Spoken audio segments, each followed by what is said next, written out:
Famous golden diamonds എന്നും എപ്പോഴും നിങ്ങൾക്കൊപ്പം.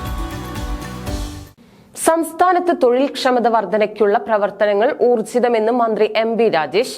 നാഗലശ്ശേരി ഗവൺമെന്റ് ഹൈസ്കൂൾ വാവന്നൂരിൽ നടന്ന ജില്ലാതല തൊഴിൽമേള ഉദ്ഘാടനം ചെയ്തു സംസാരിക്കുകയായിരുന്നു മന്ത്രി. തൊഴിൽ മേഖലയ്ക്ക് അനുസൃതമായ നൈപുണ്യം കൈവരിക്കാൻ സാധിക്കണം. സ്റ്റാർട്ടപ്പ് റാങ്കിങ്ങിൽ രാജ്യത്ത് ബെസ്റ്റ് പെർഫോമറായി ഇത്തവണ കേരളം തിരഞ്ഞെടുക്കപ്പെട്ടു. തൃത്തലയിൽ 2.5 വർഷത്തിനിടയിൽ 4ാമത്തെ തൊഴിൽമേളയാണ് സർക്കാർ മുൻകൈയെടുത്ത് സംഘടിപ്പിക്കുന്നതെന്നും മന്ത്രി പറഞ്ഞു. അത് ഇപ്പൊ കേരളത്തിൽ നടന്നുകൊണ്ടിരിക്കുന്ന പ്രചരണത്തിനുള്ള മറുപടിയാണ്. എന്താ പ്രചരണം? എല്ലാവരും നാട് വിട്ടുപോകുന്നു. ഇവിടെ അവസരമില്ലാത്തതുകൊണ്ട് നാട് വിട്ടുപോകുന്നു. അങ്ങനെയല്ല, ഇവിടെ അവസരമില്ലാത്തതുകൊണ്ടല്ല, ലോകത്ത് മികച്ച അവസരങ്ങൾ സ്വന്തമാക്കാൻ കഴിയുന്നവരായി നമ്മുടെ ചെറുപ്പക്കാർ മാറുന്നു എന്നതുകൊണ്ടാണ്. ഇപ്പൊ DDUGKY രാജ്യത്താകെ നടപ്പാക്കിയിട്ടുള്ള സ്കിൽ പ്രോഗ്രാമാണ്. പക്ഷെ എന്തുകൊണ്ടാണ് വിദേശത്ത് തൊഴിലവസരങ്ങൾ ഏറ്റവും കൂടുതൽ മലയാളികൾക്ക് കിട്ടിയത്? അത് നമ്മുടെ മികവാണ്. അപ്പൊ ഞാൻ കൂടുതൽ കാര്യങ്ങളിലേക്ക് പോകുന്നില്ല, കൂടുതൽ പ്രസംഗം നടത്തണമെന്നും ഉദ്ദേശിക്കുന്നില്ല. ഇന്ന് തൊഴിൽ കിട്ടുക എന്ന് പറഞ്ഞാൽ തൊഴിൽ ക്ഷമത പ്രധാനമാണ്, എംപ്ലോയബിലിറ്റി പ്രധാനമാണ്.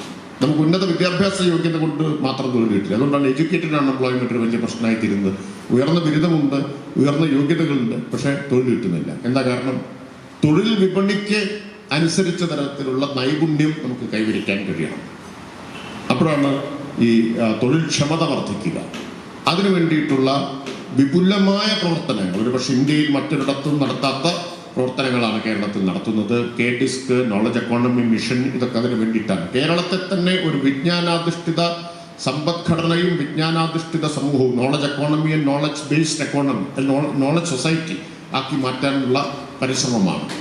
അഭ്യസ്തവിദ്യരായ ഉദ്യോഗാർത്ഥികൾക്ക് വിജ്ഞാന തൊഴിൽ ലഭ്യമാക്കുന്നതിനായി കേരള സർക്കാർ കേരള നോളജ് എക്കണോമി മിഷനിലൂടെ തദ്ദേശ സ്വയംഭരണ വകുപ്പിന്റെയും കുടുംബശ്രീ മിഷന്റെയും സഹകരണത്തോടെ നടപ്പാക്കുന്ന എന്റെ തൊഴിൽ എന്റെ അഭിമാനം 2.0 പദ്ധതിയുടെ ഭാഗമായാണ് തൊഴിൽമേള സംഘടിപ്പിച്ചത്. നാഗലശ്ശേരി ഗ്രാമപഞ്ചായത്ത് പ്രസിഡന്റ് VV ബാലചന്ദ്രൻ അധ്യക്ഷനായി. Thrithala block panchayat president VP Rajeena, Kappur ഗ്രാമപഞ്ചായത്ത് പ്രസിഡന്റ് ഷറഫുദ്ദീൻ കളത്തിൽ, പരുതൂർ ഗ്രാമപഞ്ചായത്ത് പ്രസിഡന്റ് APM സക്കറിയ, നാഗലശ്ശേരി ഗ്രാമപഞ്ചായത്ത് vice president Shahida Riyas, placement and recruitment manager CIA Adarsh Mohan, Kudumbashree ജില്ലാ മിഷൻ DPM മാരായ AG ഫൈസൽ, KA പ്രിയങ്ക എന്നിവർ പങ്കെടുത്തു.